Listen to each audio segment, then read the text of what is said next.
Hi friends, ఎలా ఉన్నారు? బాగున్నారా? ఈరోజు మనం చెప్పుకోబోయే స్టోరీ డ్రైవర్తో దున్నించుకున్న ఓనర్ మేడం. వీడియో నచ్చితే లైక్ చేయండి, షేర్ చేయండి, కామెంట్ చేయండి. అలాగే కొత్తగా వచ్చిన వాళ్ళు మన ఛానల్ని ఫాలో చేసుకోండి. ఇక లేట్ చేయకుండా కథలోకి వెళ్దాం. నాది ఒక మధ్యతరగతి కుటుంబం. నాకు 2 పిల్లలు ఉన్నారు. ఈ మధ్యనే నాకు మా ఆయనకి విడాకులు అయ్యాయి.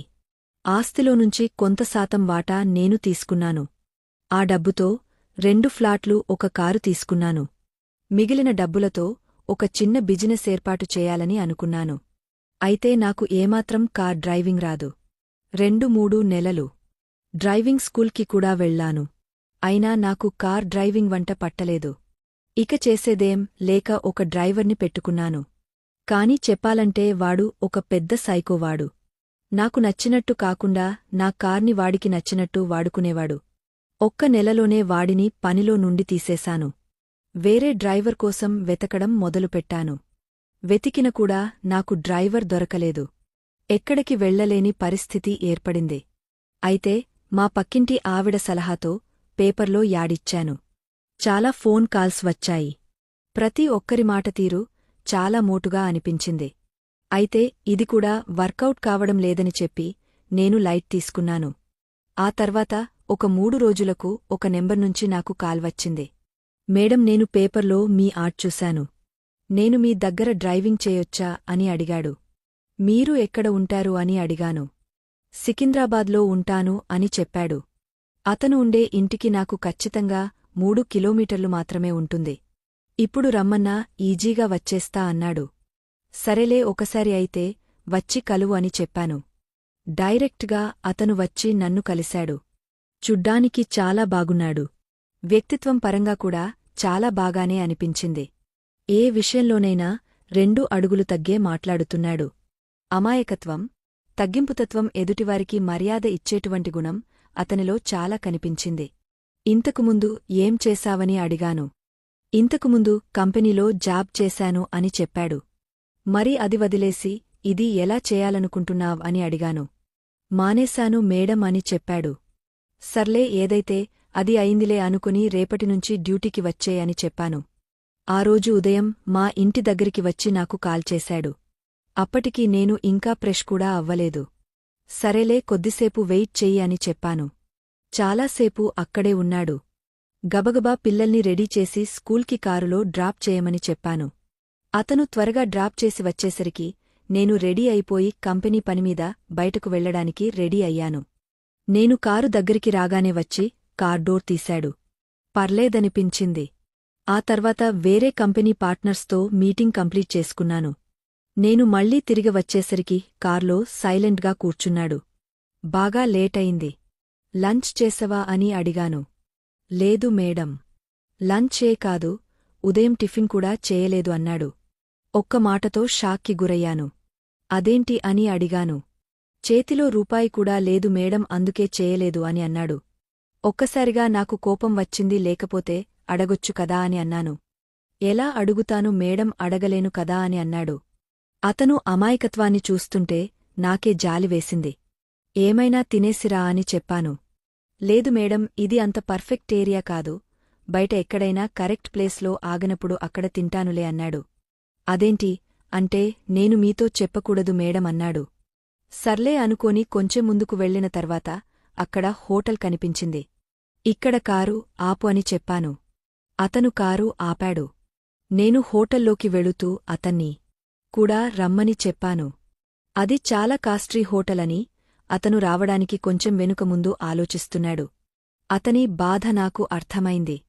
మొత్తానికి తినేసి అక్కడినుంచి బయలుదేరి ఇంటికి వచ్చేశాము. తన ఇంటికి తను వెళ్ళిపోయాడు. అలా రోజూ టైంకు డ్యూటీకి వస్తూనే ఉన్నాడు. ఒకరోజు నాకు బాగా జ్వరం వచ్చింది. నాకున్న జ్వరం చూసి నా పిల్లలు వణికిపోయారు.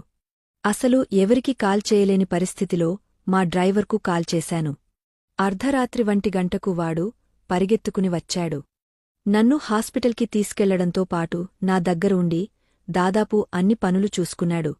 దాంతో వాడంటే నాకు ఒక రకమైన అభిమానం పెరిగింది. ఓ రోజు అతన్ని మాటల్లో పెట్టి నీకు పెళ్ళి అయ్యిందా అని అడిగాడు. అందుకు అతను పెళ్ళయింది కాని నా పెళ్ళాం నన్ను వదిలేసి వెళ్ళిపోయింది అని చెప్పాడు. ఎందుకలా అని అడిగాను. ఆమెకు పెళ్లికి ముందే లవర్ ఉన్నాడట అని చెప్పాడు. అదివాడు చెప్పాక ఇద్దరం చాలా నవ్వుకున్నాం. నన్ను హాస్పిటల్కి తీసుకెళ్లి నాకు హెల్ప్ చేసినప్పటినుండి అతను అంటే ఏదో నా మనిషి అన్న ఫీలింగ్ కలిగింది. ఓసారి కన్వెస్టర్స్ మీటింగ్ కోసం లక్నో వెళ్లాల్సి వచ్చింది. అప్పుడు కార్ తీసుకొని వెళ్లాను. హోటల్లో ఉండాల్సిన పరిస్థితి వచ్చింది. అక్కడ సెక్యూరిటీ రీజన్స్ వల్ల మా డ్రైవర్ని కారులో ఉండనివ్వడం లేదు. పక్కన వేరే హోటల్లో రూమ్ బుక్ చేద్దాం అని అనుకున్నాను. అప్పటికే అన్ని ఫుల్లు అయ్యి ఉన్నాయి. ఇక వేరే దారి లేక డ్రైవర్కి ఫోన్ చేసి నా రూమ్కి రా అని చెప్పాను. అతను ఇబ్బంది పడుతూ వచ్చాడు. కొద్దిసేపటి వరకు నాకు ఏం మాట్లాడాలో కూడా అర్థం కావడం లేదు. సరే అని ఏదో మాట వరసకు పడుకుంటావా అని అడిగాను. అప్పటికే వాడికి కళ్ళు లావుగా అయ్యాయి. సరే అని అక్కడ కింద పడుకున్నాడు. నేను బెడ్పైన పడుకున్నాను. కొద్దిసేపట్లో నిద్రపోయాము. నేను కొద్దిసేపు రేపటి మీటింగ్ గురించి ప్లాన్ చేసుకుని సేపు యూట్యూబ్ చూస్తూ అలాగే నిద్రపోయాను. రాత్రి 12:30 ఒకసారి నాకు మేలుకో వచ్చింది. ఏదో ఫోన్ లైట్ వెలుగుతున్నట్టు కనిపించింది. ఏంటి అని చూస్తే వాడు ఆ వీడియోలు చూడటంలో నిమిత్తమై ఉన్నాడు. నేను గొంతులో కొంచెం సరాయించినట్టు వెయిట్ చేశాను. వెంటనే వాడు ఫోన్ పక్కన పడేసి నిద్రపోయినట్టు నటిస్తున్నాడు. అప్పటికే వాడికి 90 డిగ్రీస్ అయింది. పోనిలే అనుకుని మళ్ళీ పడుకున్నా. మళ్ళీ కొద్దిసేపు తర్వాత అదే పరిస్థితి, లాభం లేదని డైరెక్ట్గా అటాక్ చేశాను. ఏం చేస్తున్నావని అడిగాను. ఒక్కసారిగా కంగారు పడ్డాడు. ఏదో కహాని చెప్పడానికి ట్రై చేస్తున్నాడు. వాడికి ఆ టైంలో ఏం చేయాలో కూడా తోచలేదు. సరే అయింది, ఏదో అయింది, చేసేది ఏమీ లేదు కదా అని చెప్పి వాడి చిన్న డ్రైవర్ని పట్టుకున్నాను. ఒక్కసారిగా వాడు మెలికలు తిరిగాడు.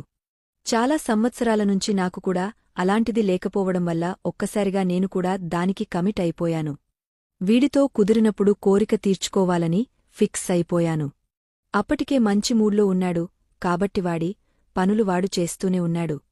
నా బంతుల చివరి కొండలను పట్టుకుని చిదిపేస్తున్నాడు. నాకు కంట్రోల్ తప్పుతూనే ఉంది. వెంటనే గబుక్కున వాడిని పైకి లాక్కున్నాను. వాడి చిన్న డ్రైవర్తో నా చిన్న ఓనర్లోకి బలంగా తోశాడు. ఒక్కసారిగా చుక్కలు కనిపించాయి. వాడు కొట్టే దెబ్బలకి పిచ్చెక్కినంత పని అయింది. అక్కడ మీటింగ్స్ కంప్లీట్ అయిపోయేంతవరకు ఎన్ని షోలు వేసుకున్నామో లెక్కేలేదు. అప్పటినుంచి డ్రైవర్ ఓనర్లాగా కాకుండా దాదాపుగా భార్యాభర్తలుగా బతుకుతున్నాం. అది మా ఇద్దరికి తప్ప మా పిల్లలకిగాని చుట్టుపక్కల వాళ్లకిగాని ఎవరికీ కూడా అర్థం కాకుండా మెయింటైన్ చేస్తున్నాం. ఒకరోజు వాడికి మళ్లీ పెళ్లిచూపులు చూస్తున్నారు అని తెలిసింది. చాలా బాధ అనిపించి కూర్చున్నాను. ఆ రోజు సాయంత్రం మళ్లీ వాడు కాల్ చేసి మేడం పెళ్లిచూపులు క్యాన్సిల్ అయ్యాయి అని చెప్పాడు. చాలా హ్యాపీ అనిపించి ఎందుకు క్యాన్సిల్ చేశావని అడిగాను. మిమ్మల్ని వదులుకోవడం నాకు ఇష్టం లేదు, అందుకే క్యాన్సల్ చేశాను అన్నాడు. నాకు ఒక్కసారిగా ప్రాణం లేచి వచ్చినంత పని అయింది. సరే రేపు పొద్దున డ్యూటీకి వచ్చే అన్నాను. ఇంకా అక్కడి నుండి పగలు రాత్రి తేడా లేకుండా మేము హాయిగా సుఖంగా చేసుకుంటున్నాం. ఈ వీడియో నచ్చినట్లయితే లైక్ చేసి ఒక చిన్న కామెంట్ చేసి మన ఛానల్ని ఫాలో చేసుకోండి. ధన్యవాదాలు.